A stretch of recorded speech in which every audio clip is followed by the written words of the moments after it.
Welcome, creator, to the big YouTube adventure. The problem is you're doing it all wrong, which is probably why you're getting frustrated already. So let's bin off some of those rookie YouTube mistakes you're making and point you in the right direction, which is over here. One of the biggest challenges small creators face on YouTube is getting discovered. And to explain what I mean by this, I'm going to use this not so frozen pea.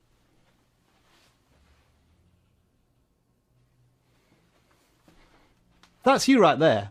And the only reason you can see it is because I told you where it is. So at this stage, every single opportunity you have to get discovered on YouTube is crucial. And that, in very basic terms, starts with impressions. Whenever you see the front cover or thumbnail of a video, that counts as an impression. And obviously the goal is to convince the viewer to click on your video amongst all of these competing video thumbnails.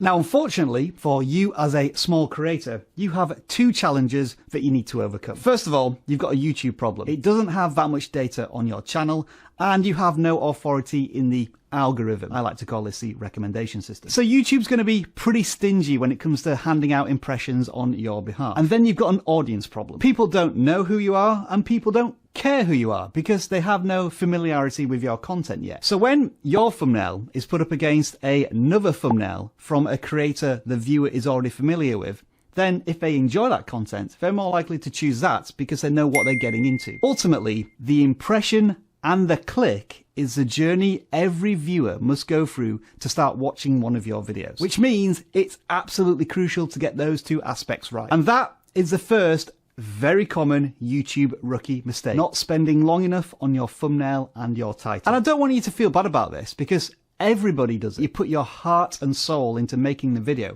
and by the time you get to uploading it and thinking about a title and a thumbnail, you're so exhausted that you just whip something together in 5 minutes and press publish. So going forward, when it comes to YouTube thumbnails, I want you to apply these two strategies. However long you spend on making your thumbnails, be it 5 minutes, 10 minutes, an hour, I want you to spend twice as long on the next 5 thumbnails that you make. And on top of that, however complicated your thumbnail is, I want you to make it half as complicated for the next 5 thumbnails. There's also a third strategy that you can apply, but I appreciate that for some of you that may be a step too far just now. But if you're willing to try it, make the thumbnail and the title before you even start the video. Because here's a crazy logic that many of us apply to content creation. The first thing that everybody sees, your title and your thumbnail, is the thing you make last.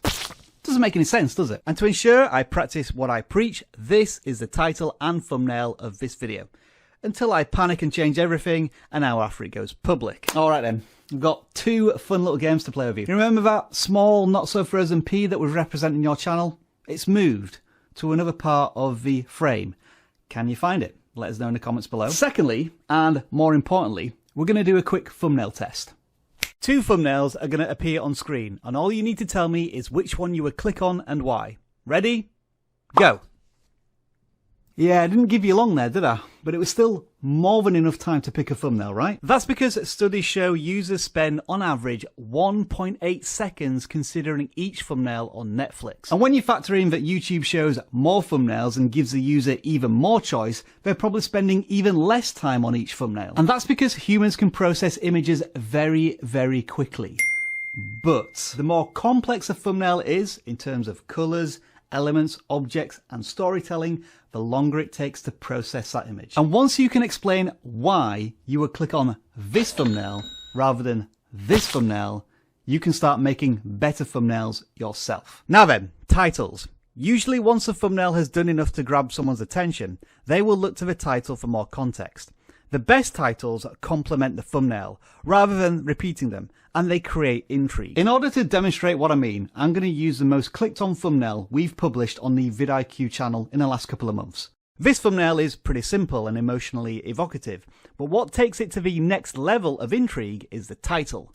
It defines the target audience, new or small channels, with an enticing mystery. Is this YouTube gifting 50 free subscribers to everybody, or something I can do when I hit 50 subscribers? Regardless, I either have 50 subscribers or I'm close to that target. I need to find out what this is all about. And of course, if you do want to find out what this video is all about, then I'm afraid you'll have to go and watch it I ain't telling you. But what I will tell you is the click-through rate. I'm going through an experiment right now of tracking the fine detail of video performance, and I'm recording the click-through rate of my videos in the first 1, 3, 6, 12, and 24 hours of a video's life cycle. Now, am I telling you that 13.8% click-through rate after the first hour and 7% after 24 hours is a good number? No, not in the slightest. What I am telling you is that these numbers are great for our channel. And that's another rookie mistake that so many creators make. Searching for that golden analytical number that doesn't exist. And you don't have to go into the same insane detail I have on the VidIQ channel.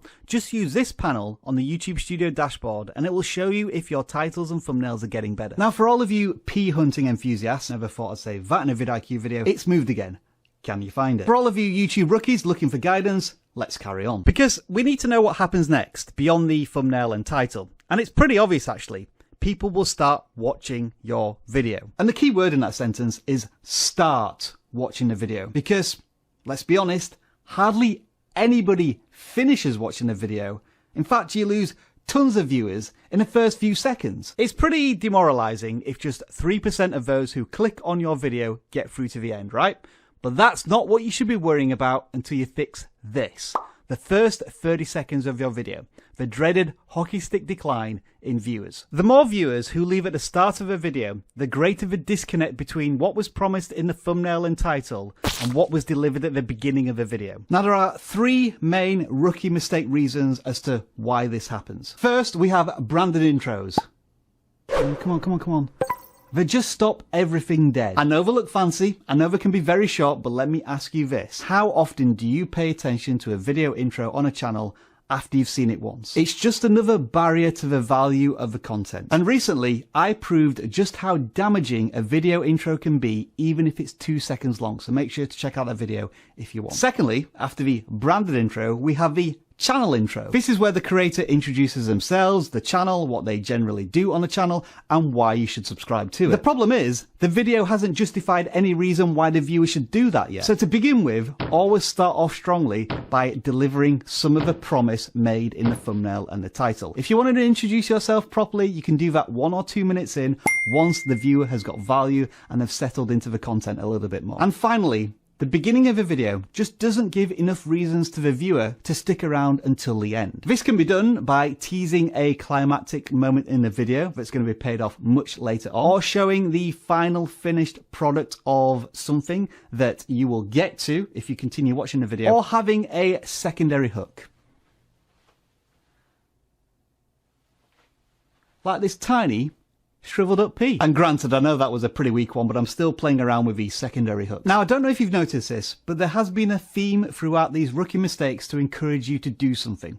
And that is to front load your creative efforts. We all have a finite amount of time, energy, and resources. So let me explain it like this. Start spending 50% or more of your time, energy, and resources on your thumbnail, title, and the beginning of your video, the first 30 seconds to a minute. Those are the things that have the biggest impact on the success of a video.